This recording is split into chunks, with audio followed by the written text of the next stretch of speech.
Yeah. Going into the second series here, Eddie, I believe, Eddie and ETC were playing Warrior and Mage. This is already very different from the previous series, given that Gallon banned Warrior and protected his Warrior, so that way he would have a specific advantage if it was able to line up against, say, OTK Paladin. I think in his mind, because Warrior is supposed to hypothetically gain too much armor for it. But if you ask Firebat, I think he feels very confident up against that matchup.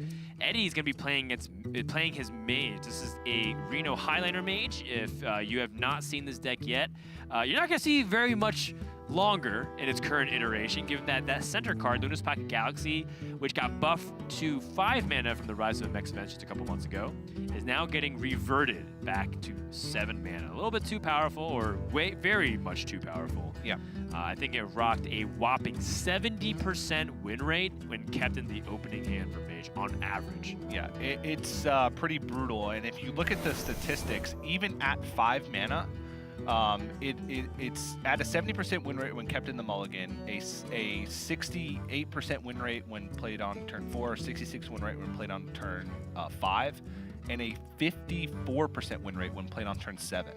So the win rate drops over 10 percentage points when between playing it on 5 and playing it on 7, and that's at 5 mana. Like, you can still do 2 mana extra with the stuff. Right, like Frostbolt. So, yeah, so it's a big hit, and even after that, the Conjurer's Calling going from 3 to 4, that's kind of a double hit as well, because not only is the first copy going from 3 to 4, the second, the twin spell copy.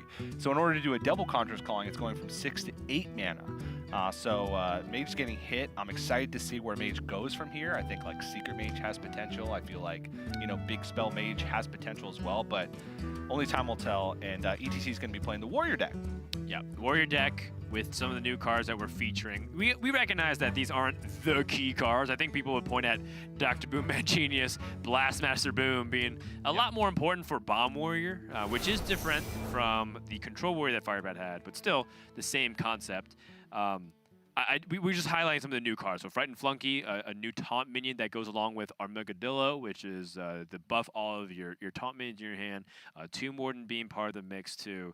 But the MVP card from Saviors of Doom that many pegging are one of the best cards of the set. Restless Mummy, a 4-mana 3/2 rusher. Ooh, I saw that eyebrow raise. That 4-mana 3/2 rusher which has Reborn, which effectively gives you a multi-shot effect that has some permanence on the board if it's able to stick. Yeah, it is much more flexible and just straight up more damage for removal than the Militia Commander, which it has largely replaced. Because you have the option to split it up to kill 2 3-health minions or 1 6-health minion instead of Militia Commander, which just you killed one thing with up to 5 health. Yep. So it doesn't have like the residual impact of like the additional health, being able to have like a 2/2 that sticks around after killing a 3/3, you know, something like that. But most players have chosen to remove Militia Commander entirely and put in Restless Mummy. There's a few players that have both, but many debates to be had there. TJ, I really like that you've incorporated a lot of hand gestures into explaining the way Restless Mummy can attack. Boom, boom. Yeah. Or boom. It's really boom. useful. Those are the two, effectively. There's only 2. He only has 2 moves. He's very one-dimensional. That's right. You can cast in English and in Hearthstone Sign Language. So multi-talented. It's very easy. Just like the Restless Mummy. That's you can right. cast this way, you can cast that We way. have a lot in common.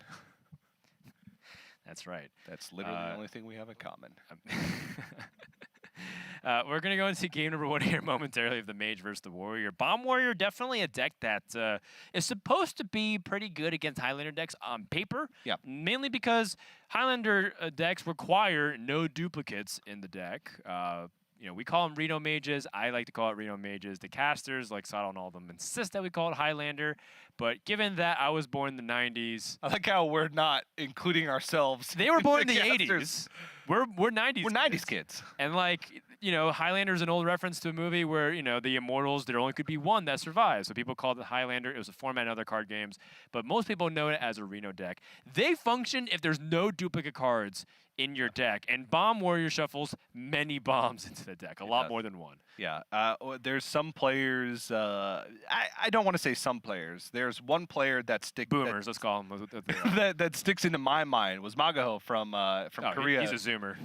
He's a zoomer who played like a single copy of Clockwork Goblin. So like wasn't as consistent of a bomb. He did really well though. So maybe a good sign, things to come. And I do think it's kind of funny for us to, I guess 90s kids is a term. Were you born in the 90s? Did you grow up in the 90s? Me and Dan were both born in exactly 1990. Yeah. So we were literally right on we the grew edge, up in the 90s. but all of our childhood, from 0 to 10 or 0 to 9 and whatever, was in the 90s. So to 0 to 9.9. yeah. So that's kind of funny. True 90s kids, all the way through and through. Don't at me. All right, I won't. Going to game number 1 here, we have Eddie versus ETC. The Eddie has that curve that looks real mighty fine. Coin, Augmented Elec into Clockwork Goblin into Wrench Caliber. The 2, the 3, the 4. And Eddie, does he have weapon removal in his deck? He does. He has an Acidic Swamp Ooze. And also, one of the things that I do like in the deck against pretty much any warrior deck is the Barista Lynchin. I think that's a card that's cut in a lot of mage lists that gives you huge edges against any type of slower decks because you're able to get double value off of some cards in this deck with just insane value. Zephyrus the Great, even like Volpir Scoundrel, you have Reno the Relicologist. There's just a lot of big impactful battle cry minions that you can copy back into your hand, which I love that inclusion. Ooh.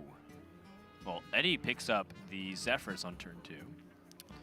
And Zephyrus on turn 2 offers you 3 things. Usually it's pretty easy to guess at least 2 of them. In this case, Eddie's going to most likely pick up Backstab, Animal Companion, and Wild Growth.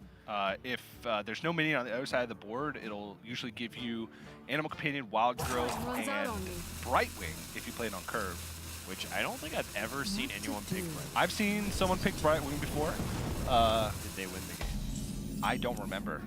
I also played against a Dragon Highlander Hunter who picked Brightwing from Zephyrus and also played a natural Brightwing in his deck and played both of them back to back. And he lost. TJ, this hero power from Eddie. Is it brilliant? I think it might be. It might be one of the smartest things that I've seen in a while. What? Because he wanted ETC to develop so they could play Doomsayer. Yeah. Playing Zephyrus on 2 almost felt like something they should automatically do. But by doing so, he managed to save Zephyrus so that maybe Eddie instead can play Zephyrus on 2, or sorry, Zephyrus on 4 and pick up an Ooze, or I guess because the weapon would come out after. But the idea is he keeps his options open. He can Twilight Drake and then Zephyrus to respond to the correct situation. I like this play a lot. Yeah, it's pretty smart. And Zephyrus is like, the 2 bomb shuffle in. So Zephyrus is shut off now, at least until he draws 1 bomb of the deck. But Zephyrus is one of the most, I think it is the most interesting card ever printed. Because there's so many there's so many unique board states and unique situations you can find yourself in a game of Hearthstone that Zephyrus being played or not being played, how much mana you spend before, how much you clear off the board, how much damage you do to face, changes everything. And players are still experimenting with it. And it has a very high win rate when kept to the mulligan in any Highlander matchup, but it's so hard to decipher, like, when played on turn 2 or when played on turn 4 or when played on turn 6. They're very similar win rates across the board. So it's almost entirely impossible to determine what's the correct line in any situation when Zephyrus is in your opening hand because everything's so similar, right? I don't know. I'm just kind of ranting out loud here because Zephyrus is a mind-boggling card. It's really hard to do Zephyrus. It's really hard to do Zephyrus situation, yeah. Ooh! Wow, that's great. Conjurer's Calling. Didn't need it to really do too much here, but that's a lot more than Eddie can ask for. Yep. The thing is, the punish was on the other side, right? ETC with the double bomb means that Zephyrus can't come down. Or it can as a 2-mana 3/2. And it's funny because now ETC does have a legit reason to play Ziliax here. Before it was, well, kind of mediocre. Now it's like a way for him to get back health and win back the board. Can also save it and play for the Eternium Rover Ziliax on the following turn and clear the board with the Super Collider, but then he misses out on a bomb. So I don't know if I like that nearly as much. Yeah.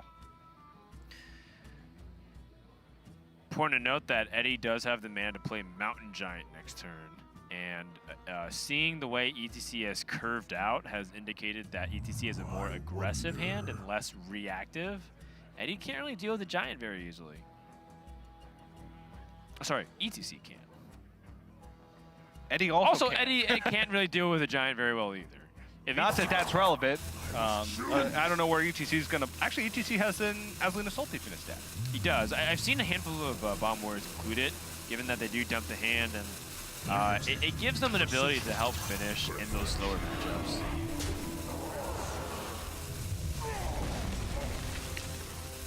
Some technical difficulties on both sides with the camera. That or we're having internet issues tonight. Yep. Now 4 bombs in Eddie's deck, I do believe, with double merge Caliber Swing plus an augmented Elec Clockwork Goblin being played. Hey, look at that. Unfortunately, right out of range of being the absolute nuts right now. He would need the second Warpath, a second charge of copy of Warpath in order to make this work. And knowing that there's a Conjurer's Calling in hand, putting damage on this Giant is can't be something that's at the forefront of ETC's mind right now, which makes his turn quite awkward. Super Collider and take 12, just Super Collider sit is a play that, you know, stood out to me at first, but there's an Acidic Swamp Ooze in Eddie's deck. Yeah, and if Eddie draws a bomb, we know that he also has the backup option of Zephyrus. Given that ETC hasn't really seen the ooze yet, it's got to be in the back of his mind. I do think you have to probably play like the turn over this turn, but at the same time, you're not really doing much.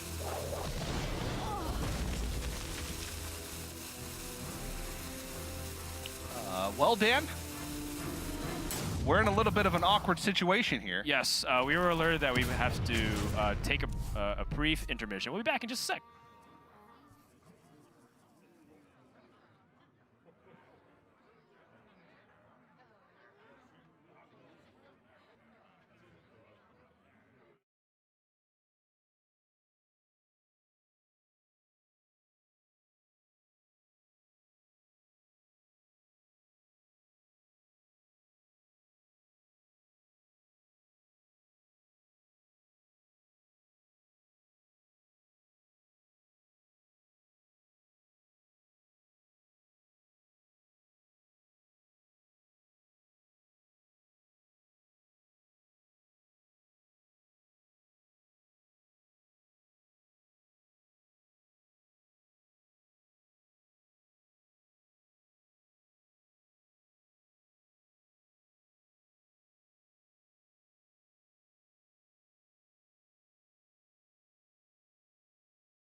Unity, precision, perfection.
Esports is home to 10 competitive formats, each with their own unique variants and rules. Today, we're going to break down one of them, the Shield Phase Conquest format.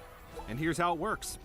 To start, both players bring 4 decks, each from a unique class. The match starts with a Shield Phase. This is where both players choose one of their own decks to protect, making it ineligible to be banned. Once the Protect phase has ended, both players will then ban one of their opponent's decks, removing it from the pool. Each player then selects which of their remaining decks they would like to play first, before beginning the first game of the series. When the first game of the series is over, the winner's deck is removed from their pool of eligible decks. Both players then select the next deck they would like to play. The loser of the first game can choose to replay with the deck they lost with, or they can choose one of their other 2 available decks. In Best of 3 conquests, the first player to 2 wins is the victor. In Best of 5 series, such as those in the semifinals or finals of major events, the first player that makes it to 3 wins takes the W. It's that easy. Shield Phase Conquest allows players to showcase their skill set across different classes, while still giving them the opportunity to play the deck they're most confident with. Now that you've got the download on Shield Phase Conquest, we wish you well on your deck building adventures.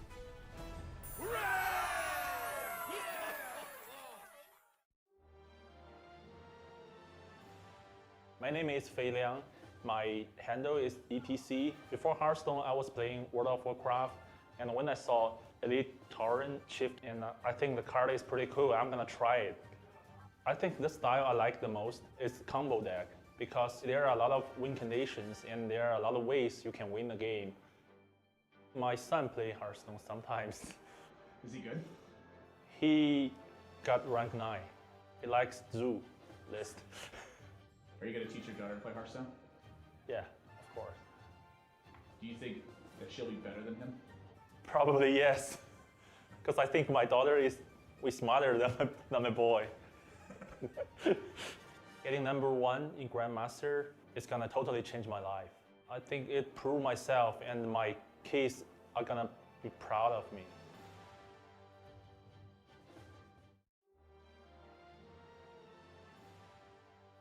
My name is Eddie Liu, formerly Sehun628.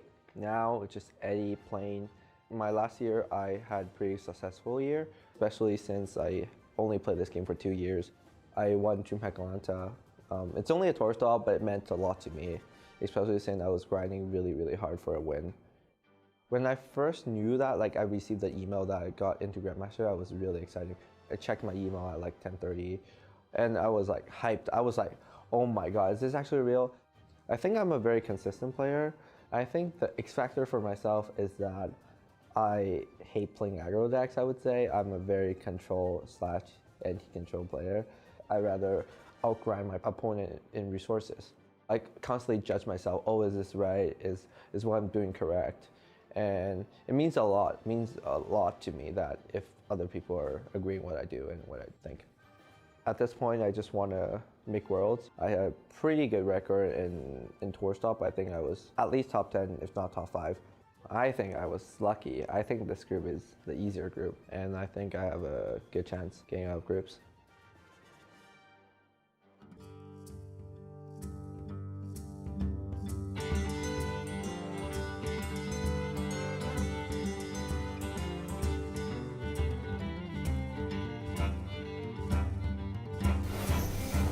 Welcome back, everyone, to the Hearthstone Grandmasters Season 2. Apologies for that very awkward ending to game #1.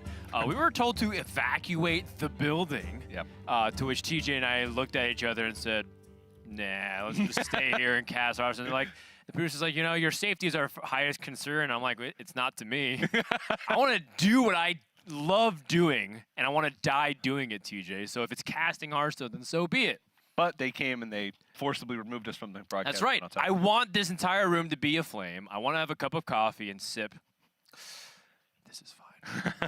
Well, it turns out it was false alarm, so we went back in. That's why we're back here. Nothing's on fire. Nothing's wrong. Just took a quick stroll outside. Fortunately, yes. We're very much okay. Yeah. Much to chat's dismay. We are not literally aflame casting Hearthstone in our dying moments. But you know what, TJ? It'd be one hell of a way to go with you. Yes, it would. All the way to the end, Dan. I mean, that's kind of epic if you really think about it. It would be. Yeah. Go down in esports history. It'd be a shame if it was in a warrior mirror, though. Actually, that's probably exactly what I want to go. Catch me at minute 37 of the warrior mirror. Yeah. All right, ETC, he lost, according to sources. Not exactly sure. You guys may have seen it. I'm not sure. Yeah. The Mountain Giant came down, and apparently the game ended at that point. ETC playing the warrior again. He's going up against Eddie's Priest. Priest having a couple of twists. The thing that I'm looking at is the Faceless Rager, which is a 3-mana minion that copies the health of whatever minion. It's a battle cry. So, Yep. you know, it's got the Rager effect of being a 3-mana 5/1, but I've seen this card be played in very troll decks. I haven't really seen it played in a combo priest that often. Yeah, it's a little bit weird. If only because the minions that you play before that point in the game are not that high health, right? If you want to play it on curve, you're going to be playing it on a 3 health injured Tol'Vir or a 2 health Light Warden or a 3 health Northshire Cleric. It gets a little different when you factor in things like extra arms or power word shield, but when you factor in those things, then maybe it's not coming down on curve, and you'd rather have something else. Also, it's awkward when it's when you factor in Psychopomp. Psychopomp's going to bring back a 5/1 because that's its base stats with Reborn. So we'll have to see, and it is going up against one of the toughest matchups for the deck, at least I'd say. Bomb Warrior, maybe not as much as like a true control warrior that has access to executes and shield slams, which ETC does not. But still tough because of the amount of removal that this deck packs. This place is scary. Frightened Flunky. Conjured Mirage.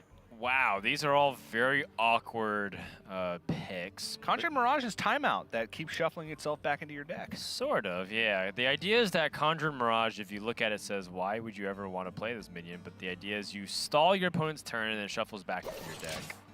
I like this non-attack from ETC. Recognizing that Priest can just heal themselves and then buff the Light Warden, something that we saw Gallon do offensively. That being said, Eddie does have plays available to him this turn. He could put the injured Tol'Vir in the way. Can also tempo things out with the injured Blade Master, making it very hard to deal with. I'm almost tempted to go for the injured Blade Master because you can set up a good Faceless Rager on the following turn. So you can play injured Blade Master, Circle of Healing, trade into the Tuzu, and then force ETC to deal with this 4/7, which you can, and then play a 5/7. Seems pretty good to me.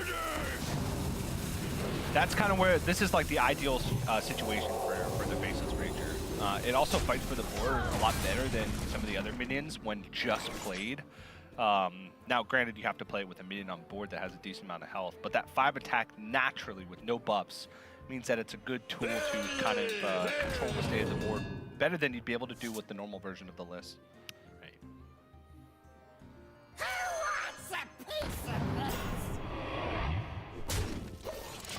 Belligerent Gnome just getting in the way of the injured Blade Master, but the health lines up very nicely with the attack. So good. That's a lot of stats. 3-mana 5/7 is actually quite fearsome. Yep. But Back-to-back Restless Mummy is quite good for this situation. Can remove the 5/7 this turn, and then ideally be able to remove the injured Blade Master on the next turn. And killing the 5/7, of course, it has more attack on the board, same amount of health, but also if Eddie were to roll exactly the Psychopomp, you'd rather have the Faceless Rager come out than the injured Blade Master. he didn't do the left-hand, right-hand attacks. He didn't. Went the same direction. Nope, same direction. But that's one of his 2 moves. So that's a legal Hearthstone move right there. Very legal. Very cool. Very cool. You know, very much like Restless Mummies, TJ, your jokes at Reborn, in that just when I think they die, they come back. Yeah.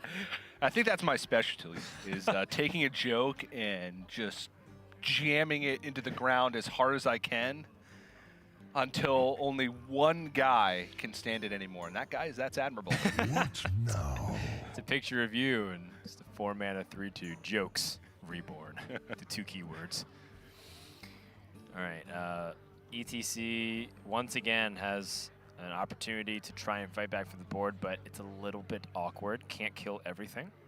Yeah, he can do something like play a tempo Mega Devastator here, and then try and, let's say, hope that Eddie doesn't trade into it with his minions on board, and then he can Zilliax next turn. But there's a lot of combat tricks that Eddie can do to buff the health of these minions to make it so that that won't line up quite as well. And also, there's just the potential that he takes many damage next turn with like a Divine Spirit, Fire. Very likely at this stage of the game, but still a possibility. And I think the possibility is still threatening enough that he has to take this very seriously. So he chooses to respond immediately with the Restless Mummy, which is quite surprisingly low value. I mean, it was a 2-mana card that Eddie invested in his hero power, and it stopped the Restless Mummy, which is not great for the Warrior. Yeah, but a good spot from Eddie. He obviously knew the Restless Mummies were there because of the Town Criers that were played on the board. So he realizes that this Injured Blade Master is pretty much how he needs to win the game. So protecting it at all costs is high value. 2 Clockwork Goblins. It's good stuff for ETC in the future. Wants to deal with this Acolyte of Pain immediately so he doesn't get enough card draw. Yeah. But the one, I think, trap that a lot of players fall into when playing Priest is trying to minimize the impact of the board every turn. There is going to be one turn where you have to take a risk and hope they don't have it. And the earlier you take that, the less likely they are to have the combo pieces they need to kill you, or the tools that they need to get so far ahead of you on board that you can't come back. And ETC has just been making the play every turn that minimizes the board as much as possible, instead of making the setup turn, making the stronger play for the future, not the stronger play for right now. And maybe it'll pay off since he has War Mechs in hand with Dr. Mad Genius coming online next turn. But maybe he'll wish he hadn't played that Zilliax and instead had gone double Clockwork Goblin, for instance, this turn.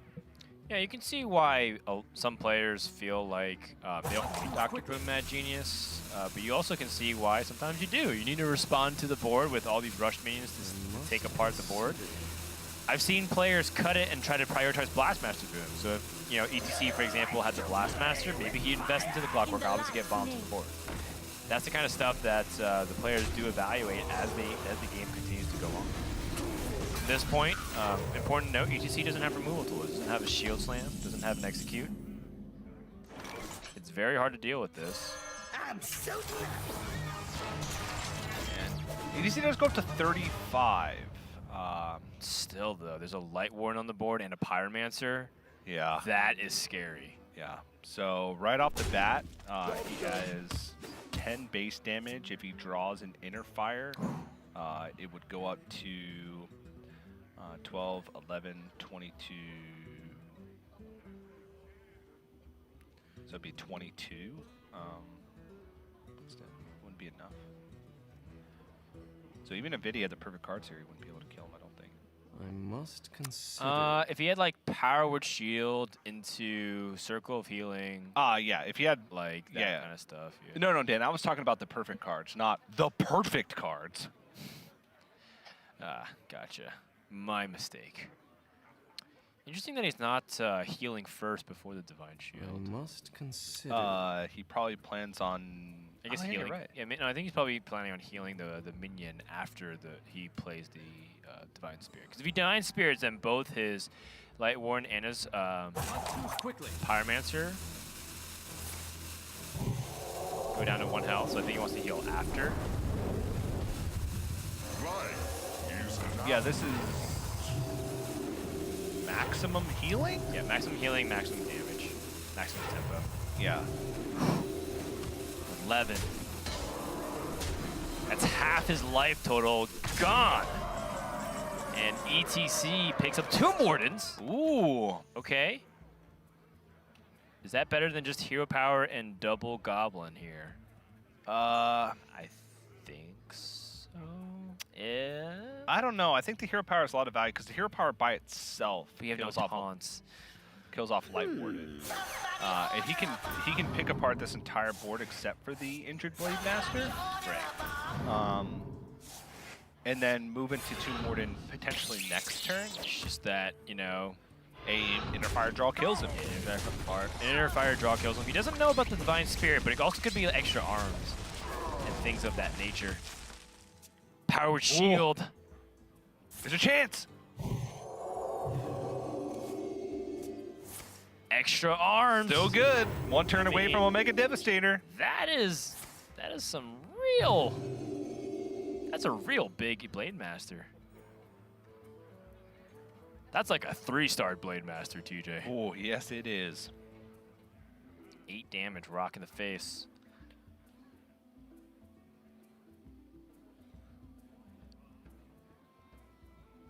I wonder. Not trading? That'd be very surprising. What's the way that he can get punished? There's no silence. There's no individual removal.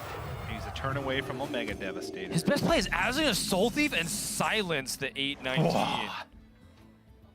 There's just no way that ETC would put up Well, with that. Tomb Warden's good too because Eddie would have to have Eddie runs 1 copy of Silence, so he wouldn't be able to get through Tomb Wardens regardless. Right.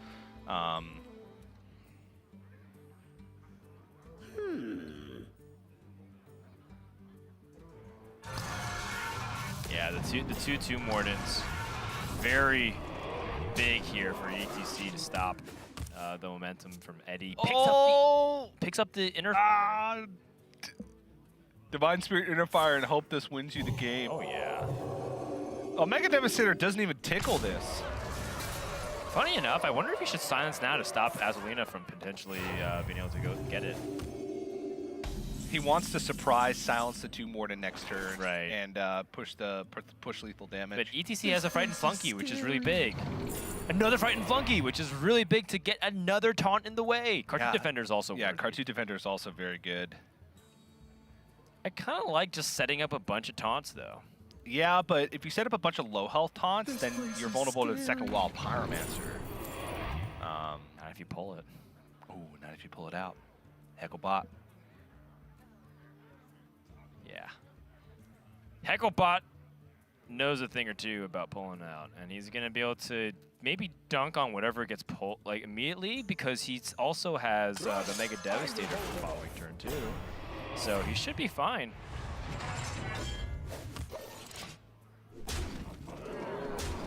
Needs Wild Pyromancer into Power Word Shield into Extra Arms. That's a dead draw. It's the worst draw in his deck. It's the same exact card that he just drew the previous turn. And he is, if he kills the Tomb Warden, there's 6, 7, 8, 9, 10, 11, 12 damage on board. So he'd have to heal face. And I think ETC at that point would Azalina for chance of lethal.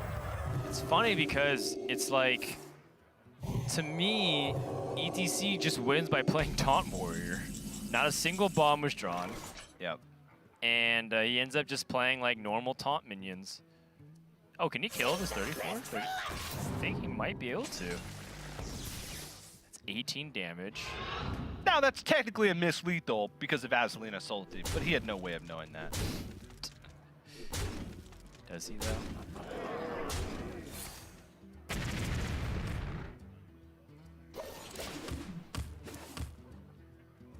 Bomb! Oh, there it is. That's gonna wrap up game number 2. ETC ties it up 1 game apiece. And the Warrior gets the win against the Priest. So things that are favored going the way we expect. 2 Mage beating the Warrior, Warrior beating the Priest. It does come down to what decks they didn't ban in Shield, and I apologize. During the commotion, if you will, while we were evacuating, I didn't get a chance to collect my notes that I left on the desk. So we'll check in on what decks are available for them remaining. Am I supposed to be checking in? ETC's Paladin's ban. Was it? No, Okay. I'm just... I thought you were prompting me to go check in. So Eddie banned the Paladin from ETC which means that that's a complete departure from the previous series where Gallon did not ban the Paladin, and Firebat was trying to make the Paladin shine in that matchup. Yeah. Going to series number 2, fairly similar lineups in terms of splitting the difference on both sides, and then Eddie decides to ban Paladin instead. There is the Bomb Warrior versus the Control Warrior, but I am curious as to, does that end up being Eddie's decision that ends up paying off, or perhaps his downfall? Yeah, I'm not honestly sure about that. With Conquest Shield, there's not like a singular strategy that you can go for, right?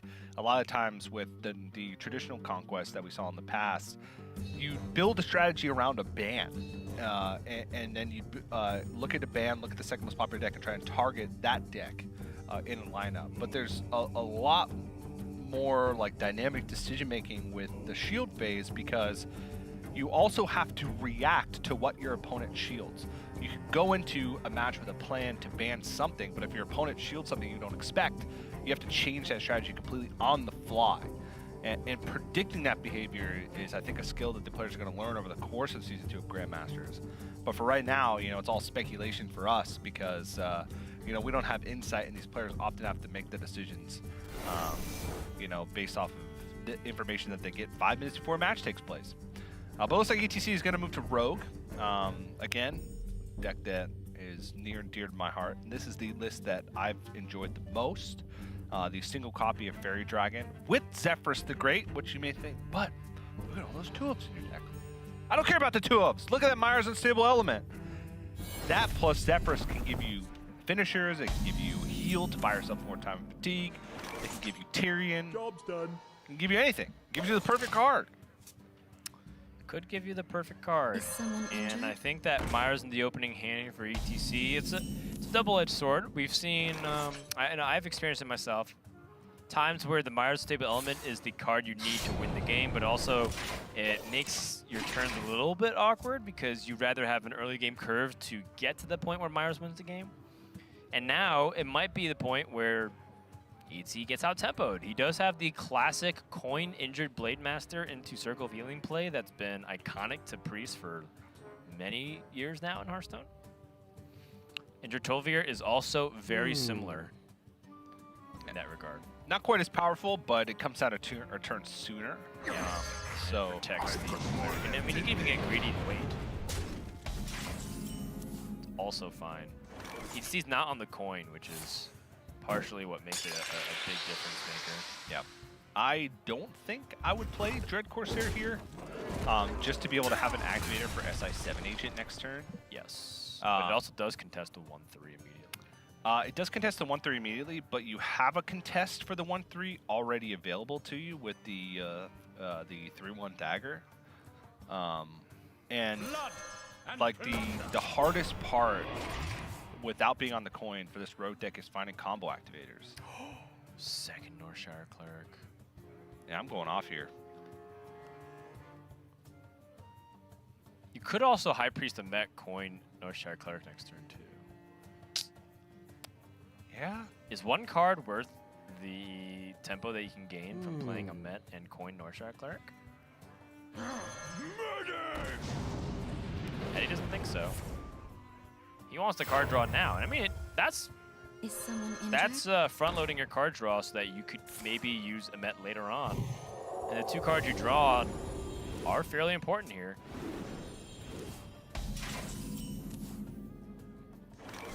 But you are giving up both your clerics.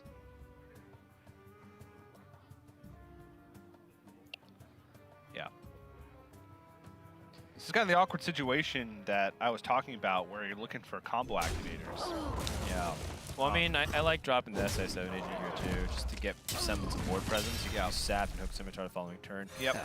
This guy's tough. You know, Eddie's decision to go for those Northshire Clerics, feeding it directly into the 3 attack minions. Oh, he gets the Psychopomp too. That's a nice pickup. Yeah, but 2 Northshire Clerics and an injured Tolvir in the pool, not the greatest.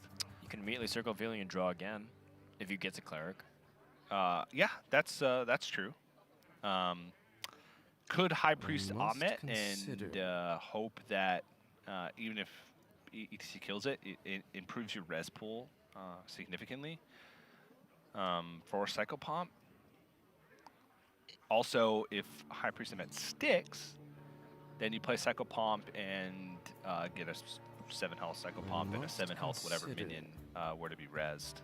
That's wishful thinking, because there'll be 3 damage showing on board. ETC at the very least could damage it down to 4. But they didn't have Circle of Healing, so everything, all this thought process I'm going through leads me to believe that I'm in the correct play. And yeah, I wouldn't use the Circle of Healing here just because if he does pre-damage the Amit, I'd like to have something to be able to Circle of Healing and Cycle Pomp to get that res back. Nice pickup here with the South Sea Deckhand, if only to activate the Hook Scimitar without having to use Sap. I don't know if there's anything wrong with sapping here, but I do think... Sap's just so premium. Yeah, but then you It's get to the like South Sea spell. Deckhand and Myra's next turn. Yeah, that's true also. I'm thinking about like the long term of the game. I guess maybe ETC doesn't feel like he might be in a position to play Myra's on 6, because maybe the game's going to go a lot longer than that. And it tends to. I'm in the minority, Dan. I was having this debate with Sato and Admirable yesterday about how I don't keep Myra's in a lot of matchups nowadays. Yeah, I think I agree with that. I generally only keep it against Warrior and Mage, and even Mage is dependent on me having a good curve with the Myras. And I don't know how much the win rates of Myras backs me up. But I often feel like I'd rather have a perfect curve and risk not ever drawing Myras than having Myras in my opening hand and not having as good of a curve, right? The data does back you up, TJ. A lot of time, Myras is one of the lowest win rate cards in the opening hand. Except in Warrior, which is, I believe, it might even be the single highest outside of Edwin. So the data tends to lean your way. The thing is, you know, I do feel like when you have Myras in your opening hand, it does lend you to misplay a little bit more often because you start tunneling a little too much on the card. Yeah, I would agree with that. And there's a lot of top level players that will keep Myras in almost every matchup, unless it's like very focused on early board. Yeah, like in this position. Like in this instance, is ETC supposed to go for an unstable element, or is he supposed to? Sapping just sounds really bad. I think he goes for it now. Oh, jeez. But if so, then he took extra damage to get to this point. Yeah, I think I would have waited one more turn. Also because 7 is a much better Myra's turn because you get to play something along with it most of the time. Like you can play an Eviscerate with it, or you can play a second Sap with it. It can buy you a little bit more time post Myra's, whereas now, yes, Dark Corsair is good. You can buy him some time. He's operating at a slight disadvantage and may end up sapping this Injured Blade Master anyway. Yeah, so he's gonna sap Hook Scimitar, play Dread Corsair Edwin. No, he doesn't have enough mana for that. Sap, Eviscerate Hook Scimitar. He did pick up a lot of damage. He had the Leroy, he picked up both Eviscerates and Captain Greenskin. Captain Greenskin is basically like a delayed 5 damage, but didn't pick up Waggle Pick.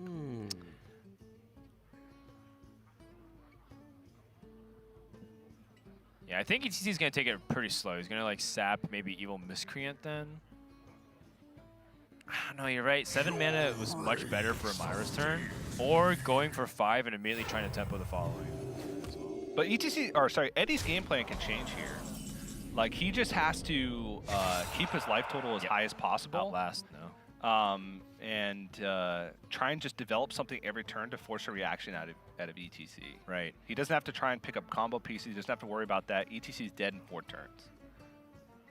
Yeah, I'm still really not sure about that weapon attack the previous turn. Given that it doesn't give him a clean 3 mana play to follow up. He would have taken 2 damage, which... No, it wouldn't have reduced his clock. He'd still be dead in 4 turns regardless. Okay. What do you think about him playing a defensive plan like this? Now he's dead. He takes 2, 3, then 4. So he's dead in 3 turns. He has 3 turns to kill Eddie. No damage necessary. He's just dead. Like, well, he can close it out potentially here if he's able to get some really big plays off of the Evil Miscreant.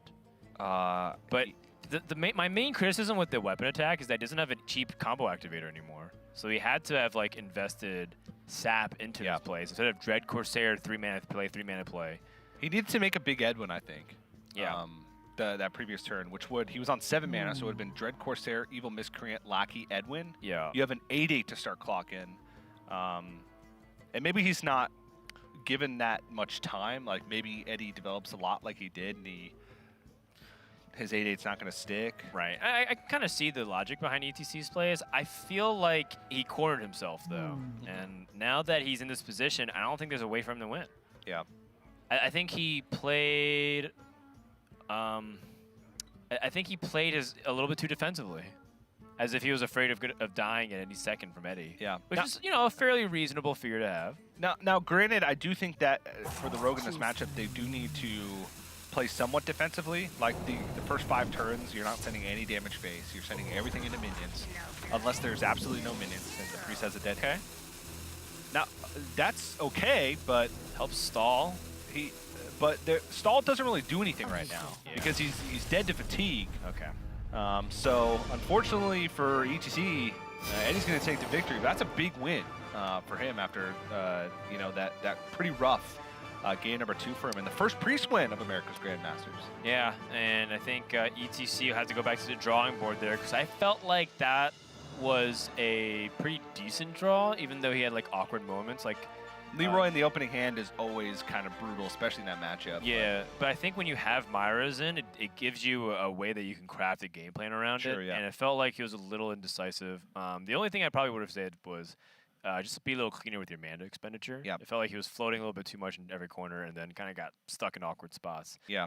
And it happens. And also, to his defense, that rogue deck is a lot harder than people think it is, given that it's very punishing for being wrong. There's a lot of flexibility in that, if you're wrong with the mage, well, you can always just pick up like Zephyrus and pull yourself out of the situation.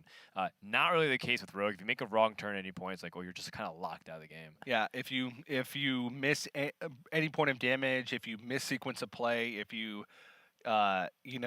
get rid of a cheap card that's a combo activator too early, and you don't have that for Evil Miscreant Hook Scimitar. Right, got to plan your mana. It is one of the most punishing decks I've played in a long time, and that makes it fun. It makes it rewarding when you get it right. Yeah, right? yeah. I can't tell you how many times where I should have Leroyed when there was nothing, When and there's they no would've taunts died, in the way. and then they play a taunt. I'm like, I'm short like 5 damage. Yeah. And then I top deck the Viscerate, which would have given me the lethal. I'm like, oh my gosh, I can't believe I like lost right there. The amount of times that I Leroy on 5 against Mage is through the roof, right? Because there's card 2 Defender, there's the Arcane Keysmith with Vaporize or Ice Barrier. Exactly. There's so many like punishes out there right now for not getting a face image when you have the opportunity to. Precisely. Very tough deck to play, but very cool.